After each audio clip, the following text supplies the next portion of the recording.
दोस्तों, पानी में चलते एक से एक शानदार जहाज तो आपने देखे होंगे। कुछ जहाज तो इतने बड़े और खूबसूरत होते हैं कि उनसे नजरें ही नहीं हटती। इन शिप्स में बैठना बहुत से लोगों का ख्वाब होता है। इनका साइज इतना बड़ा होता है कि पूरे का पूरा शहर उनमें समा जाए। तो ऐसे में इन्हें देखकर हम सबके दिमाग में कई तरह के सवाल आते हैं, जैसे ये बनते कैसे होंगे, इतने बड़े जहाज को पानी में कैसे उतारते हैं, और सबसे जरूरी बात, जब एक कील पानी में डूब जाती है तो ये इतने बड़े जहाज पानी में डूबते क्यों नहीं।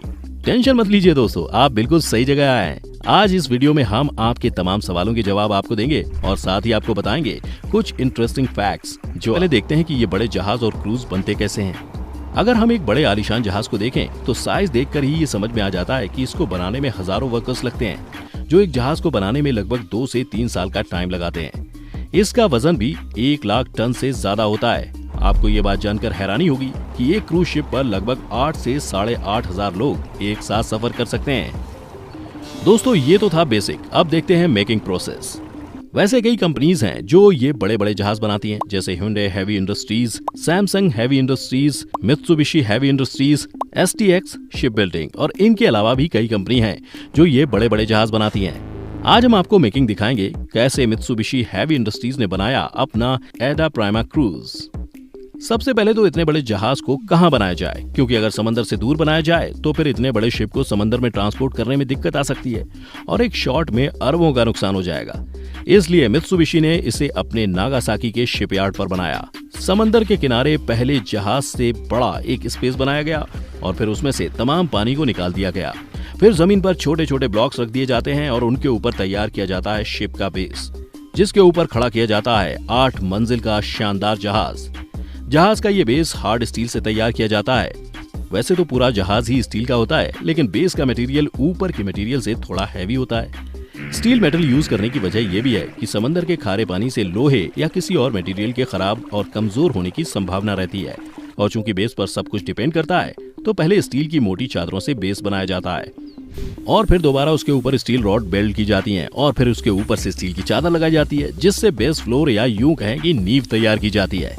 फिर स्टील शीट से ही जहाज की दीवारें बनाई जाती हैं और उसी से फिर कमरे, गैलरी, लॉबी जैसे स्पेस का बेसिक स्ट्रक्चर तैयार किया जाता है।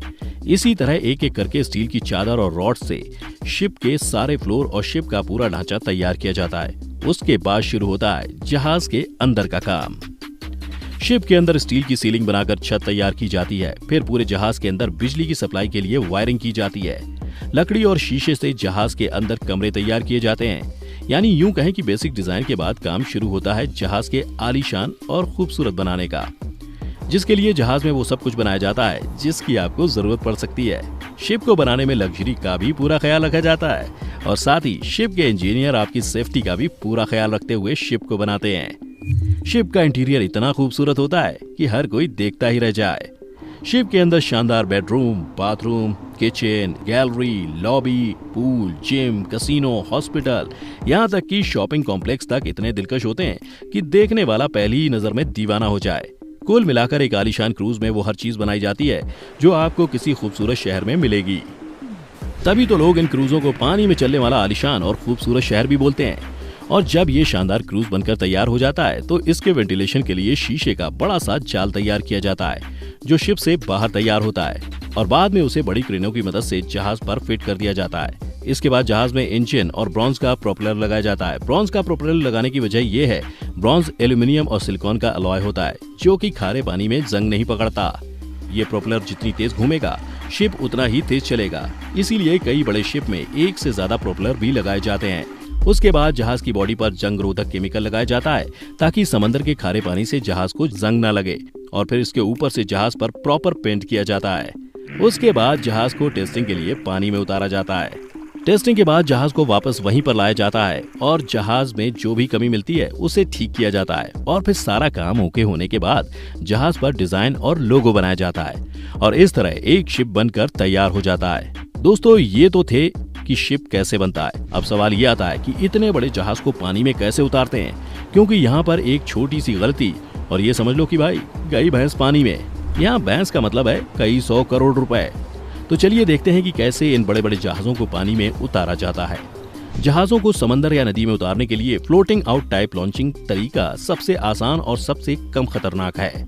जैसा कि हमने आपको शुरू में बताया था कि जहाज को बनाने से पहले समंदर किनारे जहाज से बड़ी जगह को खाली किया जाता है और फिर वहां उसे बनाया जाता है। तो इस तरीके में जहाज के पूरे होने के बाद उस जगह को वापस पानी से भर दिया जाता है और फिर उस पानी को समुद्र के पानी से मिला दिया जाता है। फिर जहाज धीरे धीरे समुद्र में आ जाता है।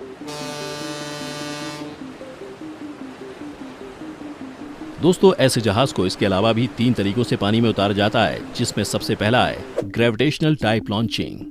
इस तरीके में जहाज को समुद्र के किनारे लाकर ट्रेन की पटरी जैसे स्ट्रक्चर पर सेट किया जाता है। फिर इस सेट की ऑयलिंग और ग्रीसिंग की जाती है ताकि फ्रिक्शन को कम किया जा सके और जहाज आसानी से फिसलकर समुद्र में चला जाए।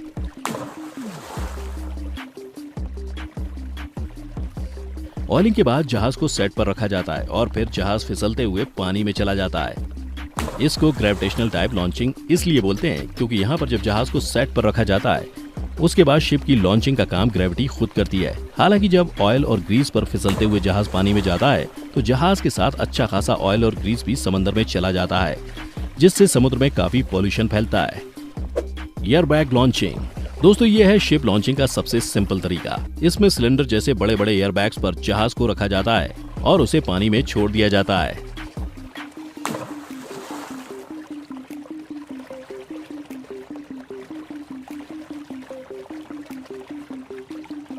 Mechanical type launching. दोस्तों, अब तक हमने जितने भी तरीके देखे ये उनमें सबसे खतरनाक है और इसी वजह से इस तरीके से बड़े जहाजों को पानी में नहीं उतारा जाता है क्योंकि उनके डूबने का खतरा ज्यादा होता है।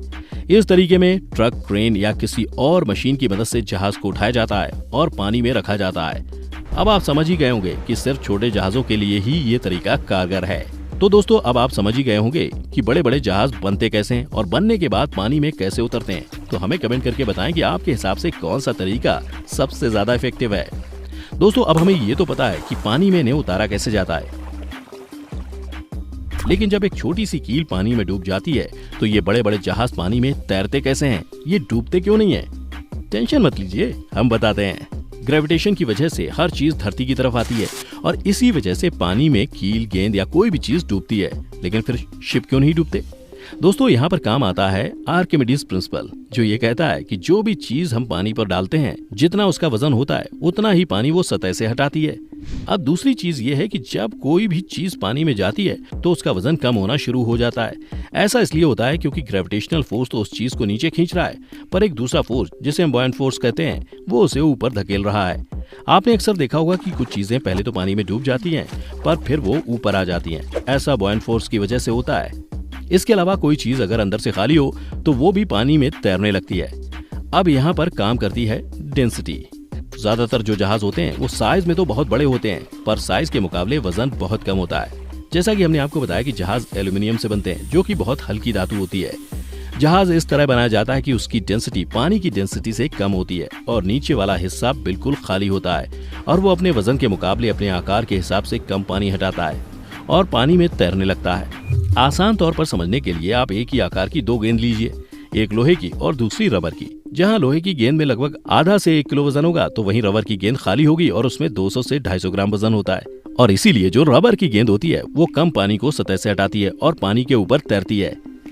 ऐसा ही होता है बड़े बड़े जहाजों के साथ। तो दोस्तों, अगली बार से जब आप जहाज को देखें तो उसके साइज और वजह दोनों को कंपेयर करना। दोस्तों, अब आप समझ गए होंगे कि जहाज कैसे बनते हैं, उन्हें पानी में कैसे उतारा जाता है। आपका बहुत बहुत शुक्रिया।